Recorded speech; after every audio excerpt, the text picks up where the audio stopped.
Hello, അസ്സലാമു അലൈക്കും. ഞാൻ ഇന്ന് ഉണ്ടാക്കുന്നത് കോഴിക്കോട് കുറ്റിശ്ശേരിക്കാരുടെ ഒറിജിനൽ ചട്ടിപ്പത്തിരിയാണ്. അതെങ്ങനെ തയ്യാറാക്കാൻ നോക്കാം. അതിനാവശ്യമായിട്ട് ഞാൻ സാധാ നമ്മൾ ചപ്പാത്തിക്കൊക്കെ കുഴക്കും പോലെ അത്യാവശ്യം ഒരു 3 കപ്പ് മൈദയും ആവശ്യത്തിനുള്ള വെള്ളവും നേരെ ചുടുവെള്ളവും ഉപ്പും ചേർത്തിട്ട് ഇതുപോലെ കുഴച്ചെടുക്കുന്നുണ്ട്, ചപ്പാത്തി കുഴക്കും പോലെ. ശേഷം ഇതുപോലെ നൈസായിട്ട് പരത്തിയിട്ട് നമുക്ക് ഒരു നോൺ സ്റ്റിക്കിൻ്റെ പാനിൽ ഇതുപോലെ ചപ്പാത്തി ചുടും പോലെ ചുട്ടെടുക്കാം. ഇതിൽ ആട്ടപ്പൊടി ചേർക്കില്ല, മൈദ മാത്രമാണ് ചട്ടിപ്പത്തിരിക്ക് ചേർക്കാം. ഷേപ്പൊന്നും വലിയ പ്രശ്നമോ കാര്യമൊന്നുമില്ല. ഇതുപോലെ നൈസായിട്ട് കുറച്ച് അത്യാവശ്യം വലിയ രീതിയിൽ പരത്തിയിട്ട് വേണം ചുട്ടെടുക്കാനും. കാരണം നമ്മൾ ഇതിൽ കട്ട് ചെയ്തിട്ടാണ് നമ്മൾ പാത്രത്തിലേക്ക് ചട്ടിപ്പത്തിരി തയ്യാറാക്കപ്പെടാം.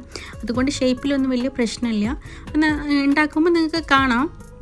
അപ്പോൾ ഇതുപോലെ അത്യാവശ്യം വലിയ രീതിയിൽ പരത്തിയിട്ട് ഇതുപോലെ ചുട്ടെടുക്കാം. ഞാൻ വലിയ ചട്ടിപ്പത്തിരിയാണ് ഇന്നിപ്പോൾ ഇവിടെ തയ്യാറാക്കുന്നത്. അതുകൊണ്ട് തന്നെ ഞാനൊരു 12 ഷീറ്റ് ഇതുപോലെ പരത്തിയിട്ട് ചുട്ടെടുക്കുന്നുണ്ട്. ഇങ്ങനെ 12 ഷീറ്റാണ് ഞാനിപ്പോൾ ചുട്ടെടുത്തിട്ടുള്ളത്. വളരെ നൈസായിട്ട് വേണം ഇത് ചുട്ടെടുക്കാൻ, പരത്തിയിട്ട് ചുട്ടെടുക്കേണ്ടത്. തീരെ കട്ടിയുണ്ടാവരുത്. ഇനി നമുക്കിതിന് വേണ്ടി മിക്സിങ് തയ്യാറാക്കാം. അതിന് വേണ്ടി 10 മുട്ടയാണ് ഞാൻ എടുത്തിട്ടുള്ളത്. 10 മുട്ട, 1 കപ്പ് പഞ്ചസാര, 2 ടീസ്പൂണ് ഏലക്കായിൻ്റെ പൊടി ചേർത്ത് കൊടുത്തിട്ടുണ്ട്. 1 കൈപ്പിടി മുന്തിരിയും 1 കൈപ്പിടി അണ്ടി മുറിച്ചിട്ട് ഇങ്ങനെ ചെറിയ പീസുകളാക്കി മുറിച്ചിട്ടും ചേർത്ത് കൊടുക്കണം. ഇതിപ്പോൾ 20 മുട്ടൻ്റെ വലിയ ചട്ടിപ്പത്തിരിയാണ് തയ്യാറാക്കുന്നത്. 10 മുട്ട എടുക്കുന്നത് ഫില്ലിങ്ങിന് വേണ്ടിയിട്ടും 10 മുട്ട എടുക്കുന്നത് ഈ ഷീറ്റ് മുക്കിയിട്ട് ഇതിലേക്ക് ഒഴിക്കാനും വേണ്ടിയിട്ടാണ്. അങ്ങനെ 20 മുട്ടയ്ക്ക് വലിയ ചട്ടിപ്പത്തിരിയാണ് തയ്യാറാക്കുന്നത്. ഇപ്പോൾ 10 മുട്ടയിൽ ഞാൻ 1 കപ്പ് പഞ്ചസാരയും കുറച്ച് ഏലക്കായിൻ്റെ പൊടിയും ഇതുപോലെ മുന്തിരിയും അണ്ടിയും ചേർത്ത് നല്ലോണം മിക്സ് ആക്കിയിട്ടുണ്ട്. ഇനി നമുക്കൊരു നോൺ സ്റ്റിക്കിൻ്റെ പാത്രത്തിൽ ഒരു 2 ടേബിൾ സ്പൂണ് നെയ്യ് ഒഴിച്ച് കൊടുക്കാം. ഇതുപോലെ നെയ്യ് ഒഴിച്ചതിന് ശേഷം മുട്ടൻ്റെ മിക്സ് ഇതിലേക്ക് ചേർത്ത് കൊടുക്കാം.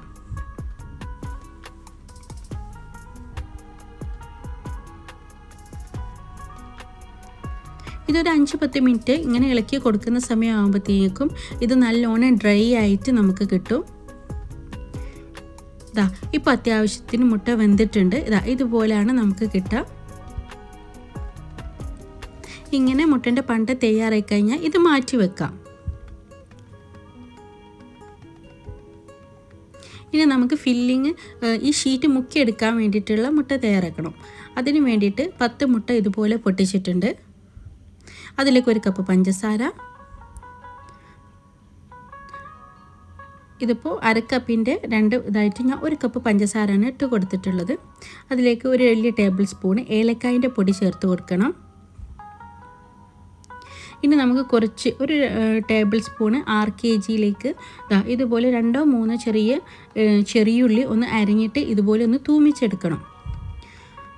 1/2 കപ്പ് ഓയിൽ,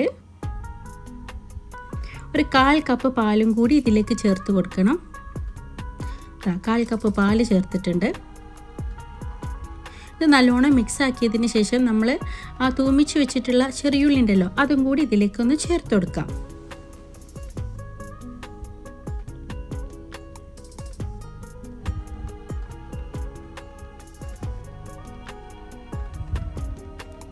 ഇനി നമുക്കിതെങ്ങനെയാണ് ഇതിൻ്റെ പ്രോസസ്സിങ് നോക്കാം, എങ്ങനെയാണ് ചട്ടിപ്പത്തിരി അടുക്കുകളായിട്ട് പ്രിപ്പയർ ചെയ്യേണ്ടത് നോക്കാം. ഇതുപോലെ വലിയൊരു നോൺ സ്റ്റിക്കിൻ്റെ പാൻ എടുക്കാം.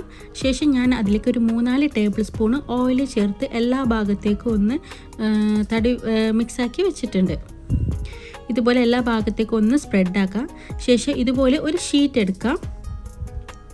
ഫസ്റ്റത്തെ ഷീറ്റ് എടുത്തിട്ട് ഇതുപോലെ ഒന്ന് നല്ലോണം മുക്കിയതിന് ശേഷം ഒന്ന് കൈകൊണ്ട് ഒന്ന് ഇതാക്കിയിട്ട് ഇങ്ങനെ ഇതിലേക്ക് വെച്ച് കൊടുക്കാം. ഇപ്പോൾ അതിൻ്റെ ചെറിയൊരു പോർഷനിലേക്ക് പത്തിരില്ല. അപ്പോൾ നമ്മൾ എന്താ ചെയ്യേണ്ടത് വെച്ചാൽ ഷീറ്റ് ഇതുപോലെ തന്നെ കട്ട് ചെയ്തിട്ട് ഇങ്ങനെ കറക്റ്റ് ഫില്ലിംഗ് ആക്കി വെച്ച് കൊടുക്കാം. ഇനി കുറച്ച് ഒരു കൈപ്പിടി ഇതുപോലെ ഇങ്ങനെ കുറച്ച് ഇതിലേക്ക് ഒഴിച്ചു കൊടുക്കണം. ശേഷം ഒരു 2 കൈപ്പിടി നമുക്ക് ഉണ്ടാക്കി വെച്ചിട്ടുള്ള ഈ എഗ്ഗിൻ്റെ മിക്സ് ഉണ്ടല്ലോ അത് ഇതിലേക്ക് നല്ലോണം എല്ലാ ഭാഗത്തേക്കും സ്പ്രെഡാക്കി ചേർത്ത് കൊടുക്കാം. നെക്സ്റ്റ് അതുപോലെ തന്നെ ഇതിലേക്ക് മുക്കിയതിന് ശേഷം ഇങ്ങനെ നോൺ സ്റ്റിക്കിൻ്റെ ഈ പാത്രത്തിലേക്ക് ഒരു ഭാഗത്തേക്ക് വെച്ച് കൊടുക്കാം. ശേഷം മറ്റേ സൈഡിലേക്ക് അടുത്ത ഷീറ്റിൽ നിന്ന് കട്ട് ചെയ്തിട്ട് ഇതുപോലെ ചേർത്ത് കൊടുക്കാം. ഇങ്ങനെ ഈ 10-12 ഷീറ്റ് ഞാൻ കംപ്ലീറ്റ് ഇതുപോലെ വെക്കുന്നുണ്ട്. ആദ്യം ഷീറ്റ് ഇതുപോലെ വെച്ച് കൊടുക്കാം മുക്കിയിട്ട്, ശേഷം കുറച്ച് എഗ്ഗിൻ്റെ മിക്സ് ചേർത്ത് കൊടുക്കാം, ശേഷം വീണ്ടും ഇതുപോലെ ഷീറ്റ് ചേർത്ത് കൊടുക്കാം. അങ്ങനെ 10-12 ഷീറ്റ് കംപ്ലീറ്റ് ഇതുപോലെ വെച്ച് കൊടുക്കാം.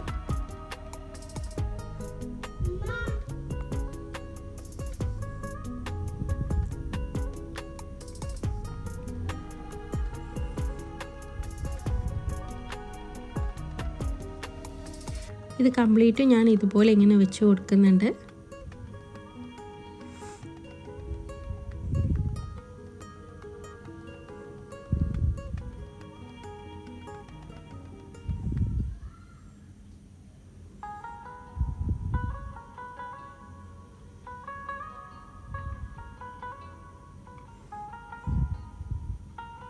ഇനി ചെറിയ ചട്ടിപ്പത്തിരിയാണ് മതിയെങ്കിൽ ഒരു 10 മുട്ടക്കാണെന്നുണ്ടെങ്കിൽ ഒരു 6 ഷീറ്റോ 5 ഷീറ്റോ ഒക്കെ എടുത്താൽ മതി. ഒരു 10 മുട്ടക്കൊക്കെ ഉണ്ടാക്കുകയാണെങ്കിൽ 5 മുട്ട ഫില്ലിംഗ് ആയിട്ടും 5 മുട്ട ഇതുപോലെ മിക്സ് ആയിട്ടും തയ്യാറാക്കിയാൽ മതി. എന്നിട്ട് ഷീറ്റ് ഇതുപോലെ എടുത്താൽ മതി. ഒരു 6 ഷീറ്റൊക്കെ മതിയാവും. ഇത് വലിയ ചട്ടിപ്പത്തിരി ആയതുകൊണ്ടാണ് ഞാൻ ഇതുപോലെ ഇത്രത്തോളം 10-12 ഷീറ്റ് എടുത്തിട്ടുള്ളത്. മുകളിൽ കുറച്ച് ഇതുപോലെ ഓയിൽ വെച്ചെടുക്കുക. ബാക്കിയുള്ള ഈ മിക്സിങ്ങും എഗ്ഗിൻ്റെ ഈ ഫില്ലിങ്ങും ബാക്കിയുള്ള മിക്സിങ്ങും ഒക്കെ എല്ലാ സൈഡിലേക്കും തട്ടും വിധം എല്ലാ ഭാഗത്തേക്കും ഒഴിച്ചെടുക്കാം. ഇനി നമുക്കിത് 1 മണിക്കൂർ വളരെ ചെറിയ തീയിൽ വെക്കണം. വളരെ ചെറിയ തീ, ഏറ്റവും ചെറിയ തീയിൽ 1 മണിക്കൂർ ഇതുപോലെ വെച്ച് കൊടുക്കാം. ശേഷം ഞാനിതാ ഇതുപോലെ മുകളിൽ കുറച്ചൊരു ഷുഗർ സ്പ്രെഡും ചെയ്ത് കൊടുക്കുന്നുണ്ട്. കുറച്ച് വെള്ള കസ്കസും കൂടി ചേർത്ത് കൊടുക്കുന്നുണ്ട്.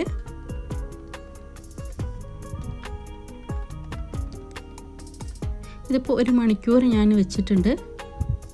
വളരെ ചെറിയ സിമ്മിലിട്ടിട്ടാണ് ഞാൻ 1 മണിക്കൂർ വെച്ച് കൊടുത്തിട്ടുള്ളത്. 1 മണിക്കൂറിന് ശേഷം ഇനി മുകൾ ഭാഗം ഒന്ന് ജസ്റ്റ് ഒന്ന് നെരിഞ്ഞ് കിട്ടാൻ വേണ്ടിയിട്ട് ഞാൻ ഒരു നോൺ സ്റ്റിക്കിൻ്റെ പാനിൽ ഇതുപോലെ ഒരു 5 മിനിറ്റ് ഇതുപോലെ വെച്ച് കൊടുക്കുന്നുണ്ട്. നമ്മളെ ചട്ടിപ്പത്തിരി റെഡി ആയിട്ടുണ്ട്. കിടിലൻ ടേസ്റ്റാണ്. ഒറിജിനലായിട്ട് ഉള്ള ഒരു റെസിപ്പിയാണിത്. മസ്റ്റ് ട്രൈ ആണ്. എന്തായാലും ഇൻഷാ അല്ലാഹ് ഒന്ന് ട്രൈ ചെയ്ത് നോക്കണ്ടേ.